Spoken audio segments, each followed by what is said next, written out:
Hello guys, मैं हूं सत्य। तो अभी G20 ग्रुप का नया प्रेसिडेंट इंडिया होने वाला है। इससे पहले पिछले साल में इंडोनेशिया इस ग्रुप का लीडर हुआ था, लेकिन अभी इंडिया इस G20 ग्रुप का नया लीडर होने वाला है। तो आज मैं इस वीडियो में बात करूंगा कि ये G20 ग्रुप है क्या और कितने कंट्रीज इस ग्रुप में शामिल हुए हैं, और ये भी बताऊंगा कि इस ग्रुप का काम क्या है, और ये भी बताऊंगा कि इस G20 ग्रुप का नया प्रेसिडेंट इंडिया कब होगा, और लास्ट में ये भी बताऊंगा कि इंडिया इस ग्रुप का नया प्रेसिडेंट होने के बाद इंडिया की करंटली सिचुएशन को देख के इस ग्रुप में क्या क्या बात को रखना चाहिए हमारे इंडिया के पीएम मिस्टर नरेंद्र मोदी जी को। ये बात बहुत ही इंपॉर्टेंट होने वाला है, तो प्लीज आप इस वीडियो को एंड तक देखना, क्योंकि आपको भी पता होना चाहिए कि अभी प्रेजेंट टाइम में इंडिया में ये सब प्रॉब्लम चल रहा है, और इन्हीं सारी बातों को इस G20 ग्रुप में रखना चाहिए हमारे पीएम नरेंद्र मोदी जी को। तो वीडियो को देखने के बाद कमेंट में बताना कि क्या सही है और क्या गलत है। तो वीडियो को शुरू करने से पहले अगर तुम मेरे चैनल में पहली बार विजिट कर रहे हो तो चैनल को नीचे सब्सक्राइब कर देना विथ बेल आइकन को प्रेस के साथ। तो बिना टाइम को वेस्ट किए चलिए G20 ग्रुप का पावर को अपने हाथों में लाते हैं। तो सबसे पहले आइए ये जानते हैं कि आखिरकार ये G20 ग्रुप है क्या और ये ग्रुप का काम क्या है। What is G20 group?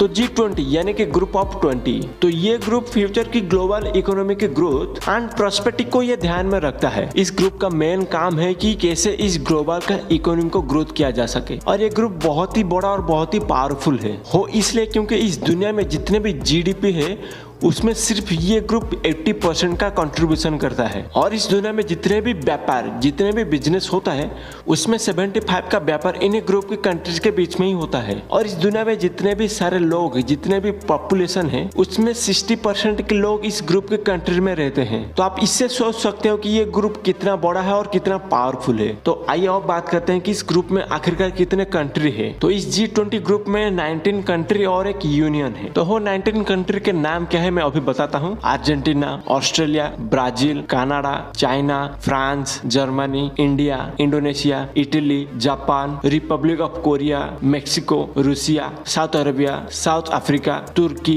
The United Kingdom and the United State, और एक यूनियन है जिसका नाम है यूरोपियन यूनियन। तो इस ग्रुप में ये सब कंट्री है और ये एक यूनियन भी है। 19 कंट्री और एक यूनियन को मिलाकर 20 होता है, इसलिए इस ग्रुप का नाम है G20, ग्रुप ऑफ 20। आप इसे ग्रेट 20 भी बोल सकते हो, क्योंकि इस ग्रुप में बहुत बड़े बड़े कंट्री शामिल हुए हैं। तो प्रेजेंट टाइम में अभी न्यूज में ये बात आ रहा है कि इस ग्रुप का जो नया प्रेसिडेंट होने वाला है वो इंडिया होगा। तो आइए ये जानते हैं कि इंडिया कब और कितने दिन तक इस ग्रुप का प्रेसिडेंट होने वाला है। तो 1 दिसंबर 2022 से लेकर 30 नवंबर 2023 तक इंडिया इस G20 ग्रुप का प्रेसिडेंट रहेगा, यानी कि 1 साल तक। और इस 1 साल में जितने भी मीटिंग होने वाला है वो सब इटली में ही होगा। तो आइए अब बात करते हैं कि इंडिया जब इस ग्रुप का प्रेसिडेंट होगा तो इस ग्रुप में हमारे इंडिया को लेकर क्या क्या बात को रखना चाहिए। लेकिन उससे पहले हम ये थोड़ा जान लेते हैं कि पिछले साल जब इस ग्रुप का प्रेसिडेंट इंडोनेशिया हुआ था तो वो कौन से बात को रखा था। तो यहाँ पर इंडोनेशिया 3 बात को रखा था। पहला है कि दुनिया भर में हेल्थ के ऊपर ध्यान रखना चाहिए, और दूसरा है कि सस्टेनेबल एनर्जी, मतलब कि एक ऐसा एनर्जी जो कि रिन्यूएबल हो सके बिना पॉल्यूशन को फैलाए, और तीसरा है डिजिटल ट्रांसफॉर्मेशन। तो ये तीनों पॉइंट को इंडोनेशिया इस ग्रुप में रखा था। तो अब बात करते हैं कि हमारे इंडिया को क्या क्या बात को रखना चाहिए। तो सबसे पहले पेंडेमिक के बारे में रखना चाहिए। आप सबको तो पता ही होगा कि इस पेंडेमिक की वजह से इस दुनिया में कितने सारा प्रॉब्लम चल रहा है। तो इस G20 ग्रुप में सबसे पहले इंडिया को पेंडेमिक के बारे में बात करना चाहिए, और रशिया यूक्रेन के वॉर के वजह से कितने सारे प्रॉब्लम चल रहा है इसके ऊपर भी डिस्कशन करना चाहिए, और टेररिज्म के बारे में भी बात करना चाहिए, क्योंकि अभी टेररिज्म बहुत सारे कंट्री में बहुत तेजी से ग्रोथ कर रहा है, और एक बहुत बड़ा समस्या है जो कि दोनों ग्रुप के बीच में जो लड़ाई चल रहा है उसे कैसे समाधान किया जा सके। जैसे कि मैं आपको एक एग्जाम्पल बताता हूँ, जैसे कि क्वाड एक ग्रुप हो गया, और इस क्वाड ग्रुप में ऑस्ट्रेलिया, इंडिया,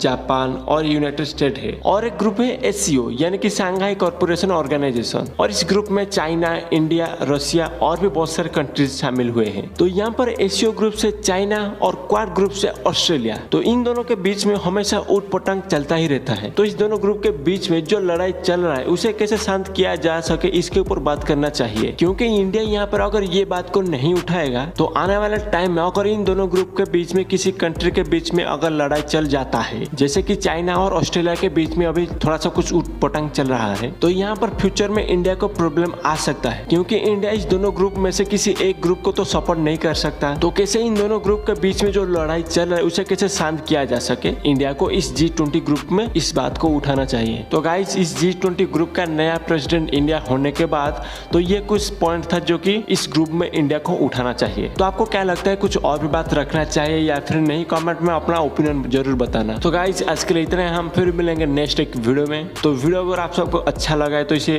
अपने दोस्तों के पास शेयर कर देना। तो तब के लिए keep learning, keep growing and save water. जय हिंद, जय भारत।